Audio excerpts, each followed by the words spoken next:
सर्वप्रथम सर्वांना श्री स्वामी समर्थ. स्वामी महाराजांच्या कृपेने तुमच्या सर्व चांगल्या इच्छा पूर्ण होत ही स्वामींचरणी प्रार्थना करते आणि आजच्या व्हिडिओला सुरुवात करते. तर यावर्षी 2025ची संक्रांत कोणत्या दिवशी कोणत्या तारखेला आलेली आहे, कोणत्या रंगावर आलेली आहे, संक्रांतीचे फळ काय, संक्रांतीच्या दिवशी काय करावे, काय टाळावे, काय दान करावे, संपूर्ण माहिती आजच्या व्हिडिओमधून जाणून घेणार आहोत. व्हिडिओ शेवटपर्यंत बघा. चॅनलवर नवीन असाल कृपया आपल्या चॅनलला नक्की सबस्क्राईब करा. कमेंटमध्ये जरूर लिहा श्री स्वामी समर्थ. तर जानेवारीत म्हणजे इंग्रजी वर्षातील पहिला सण म्हणजे मकर संक्रांती आणि मराठी महिन्यांप्रमाणे हिंदू पंचांगानुसार पौष महिन्यात हा सण साजरा केला जातो. पौष महिन्यात सूर्य जेव्हा धनु राशीतून मकर राशीत प्रवेश करतो तेव्हा मकर संक्रांती हा सण साजरा केला जातो. संक्रांती ही देवी दुसरी तिसरी कुणी नाही तर आई जगदंबेचंच एक रूप आहे. या देवीने मकर संक्रांतीच्या दिवशी संक्रासूर आणि निसासूर अशा 2 राक्षसांचा वध केला म्हणून या दिवसाला तिच्याच नावाने ओळखलं जातं. ही देवी दरवर्षी वेगवेगळ्या वाहनांवर बसून विराजमान होऊन येत असते. संक्रांती देवीच्या हातात दरवर्षी वेगवेगळे शस्त्र असतात, वेगवेगळ्या रंगाची वस्त्र नेसलेली असतात. ह्या देवीने दरवर्षी देवीचे वाहन बदलत असते, शस्त्र बदलत असते, शस्त्र बदलते, वस्त्राचा रंग बदलतो. प्रत्येक वर्षी थोडाफार बदल या संक्रांती देवीमध्ये होत असतो. संक्रांती देवी दरवर्षी एक वेगळं रूप धारण करून येत असते. तर दरवर्षी देवी संक्रांती ज्या रंगाचे वस्त्र परिधान केलेली असते ते वस्त्र संक्रांतीच्या दिवशी आपण सर्वांनी घालू नये, परिधान करू नये असं शास्त्रात म्हटलेलं आहे. मकर संक्रांतीनंतर हवामानात थोडा बदल होऊ लागतो, थंडी थोडी कमी होऊ लागते आणि गारवा कमी होऊ लागतो आणि वसंत ऋतूचे आगमन होते. मकर संक्रांतीच्या दिवशी सूर्य एका राशीतून दुसऱ्या राशीत प्रवेश करतो आणि या दिवसापासून उत्तरायण चालू होते. म्हणजे जेव्हा पृथ्वी सूर्याभोवती फिरते तेव्हा वर्षातला काही भाग सूर्य पृथ्वीच्या उत्तरेकडे थोडासा झुकलेला दिसतो आणि उरलेला वेळ सूर्य थोडासा दक्षिणेकडे झुकलेला दिसतो. या प्रक्रियेलाच उत्तरायण आणि दक्षिणायन असे म्हटले जाते. संक्रांतीच्या दिवसापासून दिवस तिळातिळाने हळूहळू मोठा होत जातो आणि रात्र ही थोडी लहान होत जाते.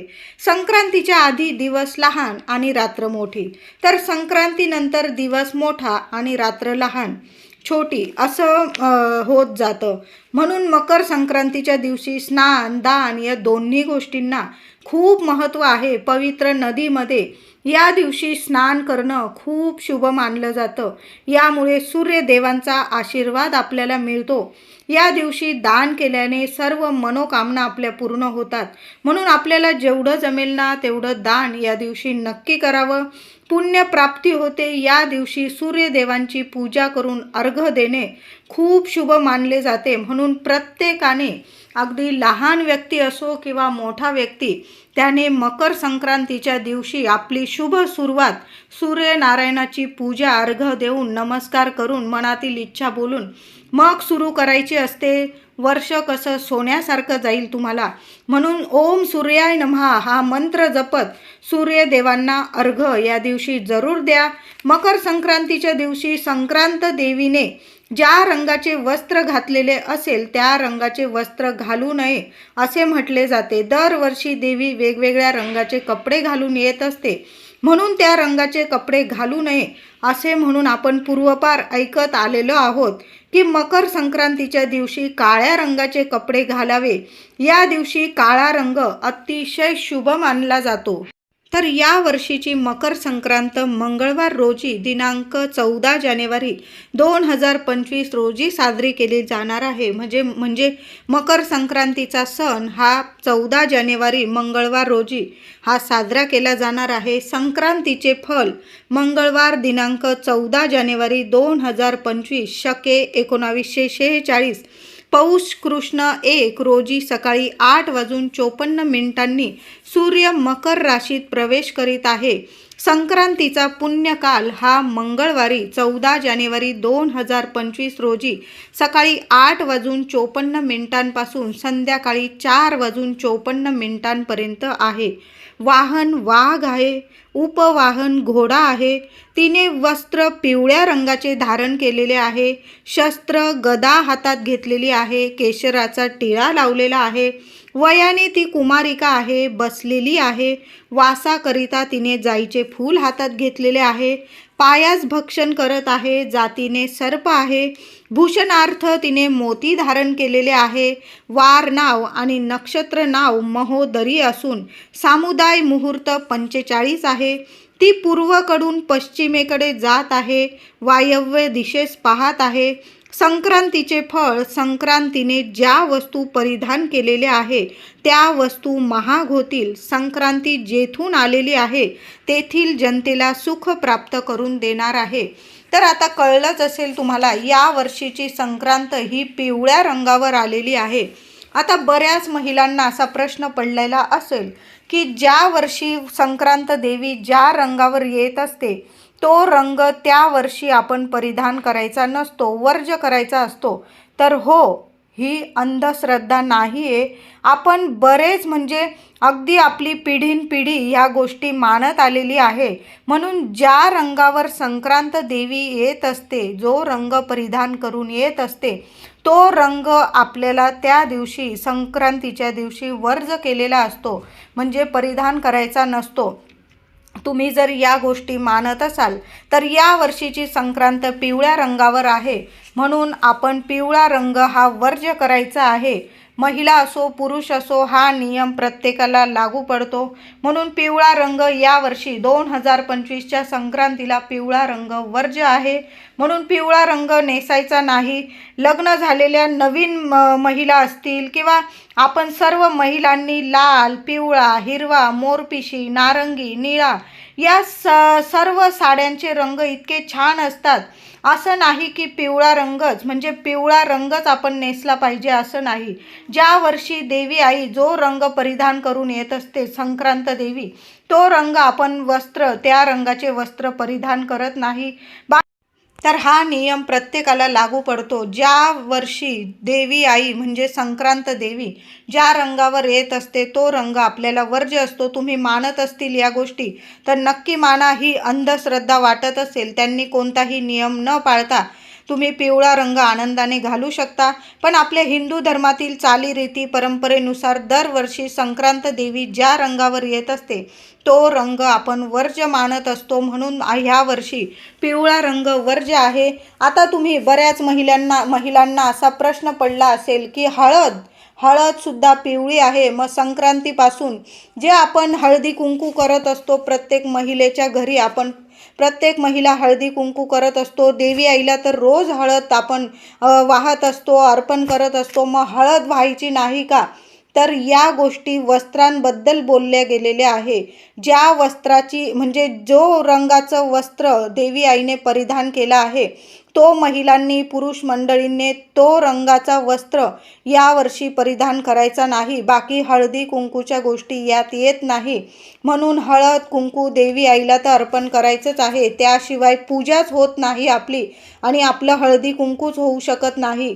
म्हणून या गोष्टींचा विचार करू नका. तुम्ही मानत असाल की ज्या वर्षी देवी आईने संक्रांत देवी आईने जो रंग परिधान केलेला असतो तो वर्ज्य असतो, या गोष्टी मानत असाल तर तुम्ही पिवळा रंग यावर्षी वर्ज्य करायचा आहे. बाकी ही अंधश्रद्धा नाही, आपली परंपरा आहे. तर आता संक्रांतीला जर आपण काळ्या रंगाची साडी घातली महिलांनो, तर काळ्या रंगाच्या कृपा करून काचेच्या बांगड्या हातात घालू नका. आपल्याला संक्रांतीच्या दिवशी आपल्याला हिरव्या काचेच्या बांगड्या घालायच्या आहे, शुभ ठरतात. तुम्ही ज्या रंगाची साडी घालत असाल त्या रंगाच्या घातल्या तरीही चालेल, पण कृपया काळ्या रंगाच्या हिरव्या बांगड्या चुकूनसुद्धा सौभाग्यवती महिलांनी किंवा ज्यांचे लग्न ठरलेले आहे, लग्नायोग्य झालेल्या मुली असतील त्यांनी आपल्या हातात काळ्या रंगाच्या चुकूनसुद्धा बांगड्या घालू नका. तुम्ही बाकी लाल रंगाच्या घालू शकतात, हिरव्या रंग तर सौभाग्याचं प्रतीक आहे.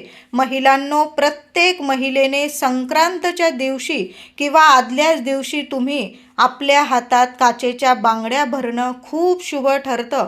संक्रांतीला काचेच्या बांगड्या प्रत्येक महिलेच्या हातात असणं खूप गरजेचं आहे. आपल्या सुख सौभाग्यासाठी प्रत्येक महिलेने नवीन काचेच्या बांगड्या भरायच्या आहे.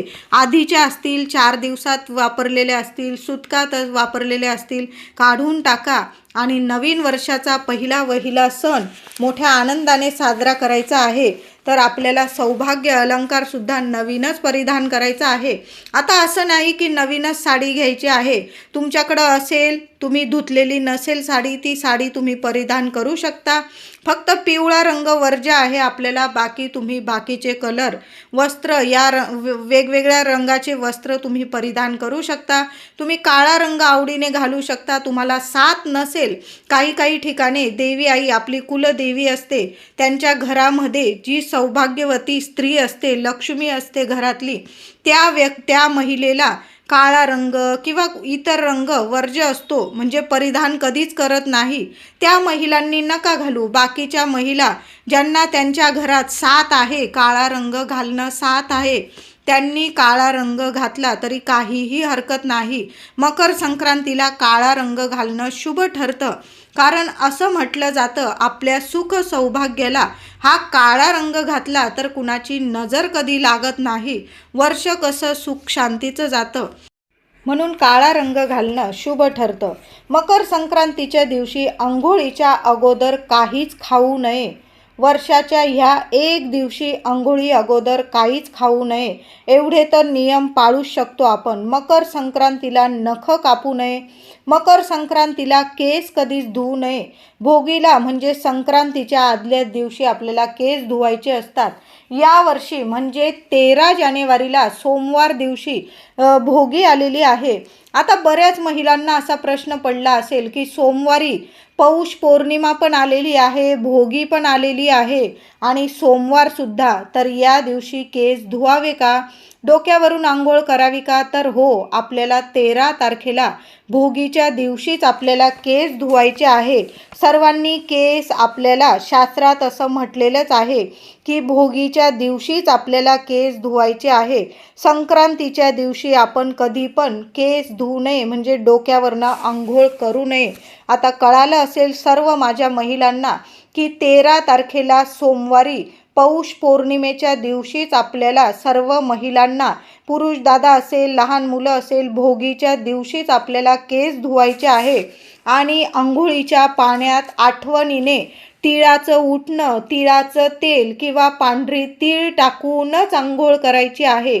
जी काही इडापिडा असते आपल्या मागे ती संपूर्ण नष्ट होते आणि वर्षभर आपल्या घरात, आपल्या आयुष्यात, आपल्या जीवनात शांतता मिळते. आपल्याला सकारात्मकता येते, लक्ष्मी टिकते आपल्या आयुष्यात. म्हणून तीळ टाकूनच आंघोळ करायचं आहे. सर्वांनी केस देखील याच दिवशी धुवायचे आहे. संक्रांतीच्या दिवशी मांसाहार अजिबात करू नका. कांदा, लसूण, अंडी हे सुद्धा खाऊ नका. काही लोक म्हणतात अंडी हे मांसाहारी नाही, शाकाहारी आहे. असं करू नका. संक्रांतीच्या दिवशी ह्या गोष्टी अजिबात खाऊ नका. हा सण गोडव्याचा आहे, म्हणून सर्वांनी घरात गोडाधोडाचा नैवेद्य करूनच जेवायचं आहे. भोगीपासून जेवणात तीळ टाकून जेवण बनवायचे आहे. संक्रांत हा सण कडाक्याच्या थंडीत जानेवारीत येतो, म्हणून तीळ टाकूनच अंघोळ करावे. जेवणात सुद्धा तीळ टाकूनच आपल्याला पदार्थ बनवायचे आहे. तब्येतीसाठी लाभदायक ठरते. थंडी कधीच आपल्याला बाधत नाही. संक्रांतीला चुकून सुद्धा नशा करू नका, म्हणजे आपण मद्यपान वगैरे अजिबात करू नका. घरात शिवीगाळ करू नका. कुठल्याच व्यक्तीचा अपमान करू नका.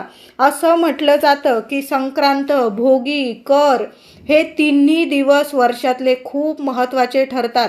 घरात एकदा का अशांतता पसरली, मग समजून जा की वर्षभर आपल्या घरात कटकट होणार आहे. म्हणून तिन्ही दिवस महिलाच नाही तर पुरुष काय, सगळ्याच व्यक्तींनी याची काळजी घ्यायची आहे की आपल्या घरात भोगी, संक्रांत आणि कर या तिन्ही दिवस आपल्या घरात शांतता लाभली पाहिजे. अजिबात नाही, मौन धरा. हे 3 दिवस तरी मौन धरायचं आहे, कुणाशीच बोलू नका. अगदी घरातलंच नाही तर बाहेरसुद्धा आपल्याकडून कुणाला त्रास होणार नाही, वादविवाद होणार नाही, याची कृपया काळजी घ्यायची आहे. एकदा का वर्षातले ह्या दिवसात कटकट चालू झाली की मग वर्षभर कटकट आणि दुखणं पाठीमागे लागतं, दुःख दारिद्र्य पाठीमागे लागतं. म्हणून अशा गोष्टी अजिबात घडू देऊ नका. या 3 दिवसात तरी कुठल्याच व्यक्तींचा, 3 दिवसातच काय, कधीच कुठल्या व्यक्तीचा अपमान करू नये. संक्रांतीला दान करताना मागे होऊ नये. मोकळ्या हाताने दान करा, देव पण तुम्हाला मोकळ्या हाताने भरभरून देईल. स्वामी आहेत, भरभरून देतील तुम्हाला. दान करताना कपडे, अंथरूण, पांघरूण, चप्पल, खाण्यापिण्याच्या गोष्टी, अन्नदान तर सर्वात श्रेष्ठ दान मानलं जातं. म्हणून जेवढं अन्नदान होईल ना आपल्याकडून तेवढं गोरगरिबांना जरूर दान करा. दान करायच्याच आहे आपल्याला, थोड्या का होईना वस्तू, आपल्याला खिशाला परवडेल एवढं तरी दान अवश्य करा. या पर्व काळात या वर्षी कोणते दान द्यावे तर नवे भांडे, गाईला घास, अन्न, तीळपात्र, गूळ, तीळ, सोने, भूमी, गाय, वस्त्र, घोडा यथाशक्ती दान करायचं आहे. तुम्हाला जेवढं परवडेल ना तेवढं दान नक्की करा. गूळ आणि तिळाच्या दानाला खूप महत्त्व असतं. आपण जरूर तीळ आणि गूळ दान करायचं आहे गोरगरिबांना. तुम्ही तिळाचे लाडू जरी दान केले ना अतिशय उत्तम. गाईला घास, 3 दिवस जमलं ना तर गाईला घास, भोगी, संक्रांत आणि कर, आपल्या मागे जी इडापिडा असते ना ती दूर होते. म्हणून महिला असो पुरुष असो, त्रासात असाल, दुःखात असाल, संकटात असाल, आर्थिक स्थिती नीट नसेल तर भोगीपासून करीच्या दिनापर्यंत गाय जर भेटली तर घरातली पहिली चपाती तूप गूळ लावून ती गाईला स्वतःच्या हाताने खाऊ घाला. गाईजवळ कुणी मालक असेल तिच्याकडून हिरवा चारा त्या गाईला घ्या, 10, 11, 20 रुपयाचा, आणि तिला स्वतःच्या हाताने खाऊ घाला. नमस्कार करा आणि मग घरी या. बघा सर्व इडापिडा लगेच दूर होईल. गाईची धार काढणं, गवत तोडणं, कामविषयक सेवन ही कामे संक्रांतीला अजिबात करू नये. वर्ज्य असतात. कुणाचा अपमान करू नका, शिवीगाळ करू नका, आपल्यामुळे कुणाला त्रास होईल असं वागू नका. जितकं होईल दान तितकं द्या. घरातल्या महिलांचा मान ठेवायचा, घरातल्याच नाही इतर बाहेरच्या महिलांचा पण मान ठेवा.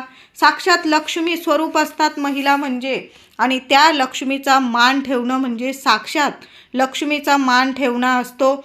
आणि जर तुम्हाला आर्थिक स्थिती तुमची मजबूत करायची असेल तर आपल्या घरातल्या आणि बाहेरच्या महिलांचा अवश्य कायम मान ठेवत जा. पुरुषांनीच नाही तर महिलांनीसुद्धा महिलांचा मान ठेवलाच पाहिजे. आपल्या ऐपतीप्रमाणे दान अवश्य करा. या दिवशी केलेल्या दानाला खूप महत्त्व आहे. मकर संक्रांतीला कुणावरच रागवू नका. भोगी, संक्रांत आणि कर हे 3 दिवस वर्षातले खूप महत्त्वाचे असतात. म्हणून अजिबात चिडू नका. मौन धारण करा. महिला असो, पुरुष असो, लहान व्यक्ती असो, कधीच कुणावर रागवू नका, चिडचिड करू नका. झाडं कापू नका, केस कापू नका, नख कापू नका. या गोष्टी अजिबात आपल्या घरात होणार नाही याची काळजी घ्यायची आहे. मद्यपान, मांसाहार या गोष्टी आणि कुणाचा अपमान या गोष्टी टाळायच्या आहे. या दिवशी तुम्हाला झाड लावायचं असेल, अतिशय सोन्यासारखा दिवस, एक तरी झाड, तुमच्या आवडीचं झाड या दिवशी नक्की लावा. सवाशीण आली महिलांनो, या 15 दिवसात तुमच्या घरी, म्हणजे हे हळदी कुंकवाचेच दिवस असतात, आणि संक्रांत, भोगी, कर या 2-3 दिवसात तुमच्याकडं कुणी सवाशीण स्त्री आली किंवा मुलगी आली, तिला हळदी कुंकू लावल्याशिवाय पाठवू नका. साक्षात लक्ष्मी स्वरूप ती तुमच्या घरी आलेली आहे. तुमचं दुःख दारिद्र्य दूर करेल आणि तुमच्या घरात अखंड लक्ष्मी वास करेल.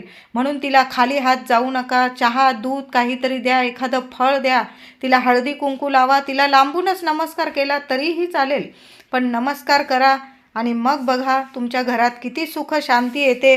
संक्रांतीला हळदी कुंकवाला फार मान असतो. या दिवशी प्रथम देवांना, नंतर घरातील थोऱ्या मोठ्यांना, लहानांना तिळगुळ द्यावे आणि मगच बाहेर जाऊन तिळगुळ वाटावे. काही लोक काय करतात, तिळगुळ घेतात, सण म्हणून साजरा करता, असं नका करू. आपली परंपरा आहे. आधी तिळगुळ आपल्या देवांना ठेवा, घरातल्या थोऱ्या मोठ्यांना द्या. आधी देवांना नमस्कार, थोऱ्या मोठ्यांना नमस्कार, लहानांना तिळगुळ द्या आपल्या घरातल्या, आणि मग बाहेर लोकांना तिळगुळ वाटायला जायचं आहे आपल्याला. तर यावर्षी 2025ची संक्रांत पिवळ्या रंगावर आलेली आहे, म्हणून आपल्याला पिवळा रंग वर्ज्य आहे. तुम्ही जर मानत असाल तर हा नियम, ही परंपरा जरूर पाळा आणि पिवळा रंग यावर्षी वर्ज्य करायचा आहे. त्याचबरोबर बाकीचे रंग मी तुम्हाला शुभ रंग सांगितलेच आहे. हिरवा कलरची साडी घाला, लाल कलरची, मोरपिशी, नारंगी, काळा, निळा हे रंग शुभ आहेत यावर्षी. 4-5 कलर शुभ आहे अतिशय. तर ह्या रंगाची नक्की साडी घाला. नवीन लग्न झालेल्या स्त्रिया असतील, मुली असतील, बायका असतील, त्यांनीसुद्धा या 4-5 कलरची लाल, हिरवा, निळा, मोरपिशी, नारंगी आणि काळा या रंगाच्या साड्या जरूर नेसा आणि आनंदाने आपली संक्रांत साजरी करा. हातात हिरव्या काचेच्या बांगड्या प्रत्येकीने नक्की घाला. तुमच्या सुख सौभाग्यात नक्की वाढ होईल. लक्ष्मी येईल तुमच्या घरात आणि अखंड वास करेल. तुमच्या मुलाबाळांची इतकी प्रगती होईल. हे वर्ष कसं सोन्यासारखं जाईल तुम्हाला. म्हणून थोडेसे नियम पाळून आपल्याला संक्रांत हा सण आनंदाने साजरा करायचा आहे. कुणाचं मन दुखवू नका. जेवढं दान धर्म करता येईल तेवढं नक्की करा. गाईला थोडं का होईना आपल्या हाताने जरूर खाऊ घाला. जी काही इडापिडा असेल, तुमच्या मागे नकारात्मकता असेल, ती निघून जाईल आणि तुमच्या घरात सुख शांती येईल. मुलाबाळांची, संपूर्ण कुटुंबाची नक्कीच प्रगती होईल.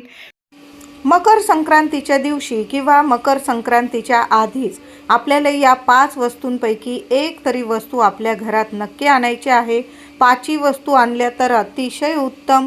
तर आपल्याला पहिली वस्तू आणायची आहे ती म्हणजे उगवत्या सूर्याचं प्रतिबिंब किंवा प्रतिमा आपल्या घरात नक्की आणा.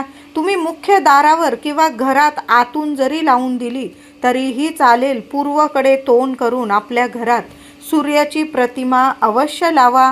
यामुळे आपल्या घरात सर्व व्यक्तींची भरभरून प्रगती व्हायला लागेल. अगदी लहान आणा किंवा मोठी आणा, तुमच्यावर आहे. तुम्हाला तांब्याची, पितळाची, तुम्ही सूर्याची प्रतिबिंब, सूर्याची प्रतिमा अवश्य आपल्या घरात आणून लावायची आहे. पूर्वेकडे तोंड करून लावायची आहे.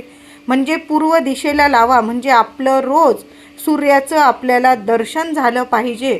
अशा पद्धतीने आता तुमच्या घरातून किंवा तुमच्या गॅलरीतून, तुमच्या अंगणातून तुम्हाला सूर्याचं दर्शन होत नसेल, उगवत्या सूर्याचं, तर मग तुम्ही अशा पद्धतीने आपल्या घरात सुद्धा सूर्याची प्रतिमा पूर्व दिशेकडे लावू शकता. यामुळे तुमच्या घरावर कधीच कुठलीच वाईट शक्ती किंवा नजरबाधा कधीच लागणार नाही आणि तुमची भरभरून प्रगती होईल.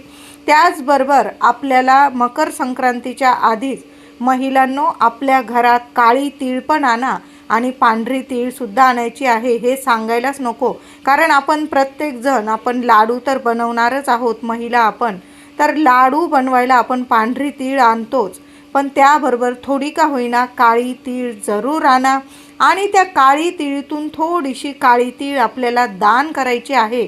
मकर संक्रांतीच्या दिवशी थोडीशी काळी तीळ आपल्याला दान करायची आहे. तुम्हाला पांढरी तीळ आणि गूळसुद्धा दान करायचा, अवश्य दान करा, पण थोडी का होईना मूठभर काळी तीळ दान करायची.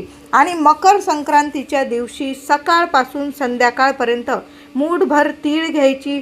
घरावरून आपल्याला 7 वेळा ओवाळून आपल्याला घराबाहेर टाकून द्यायची आहे.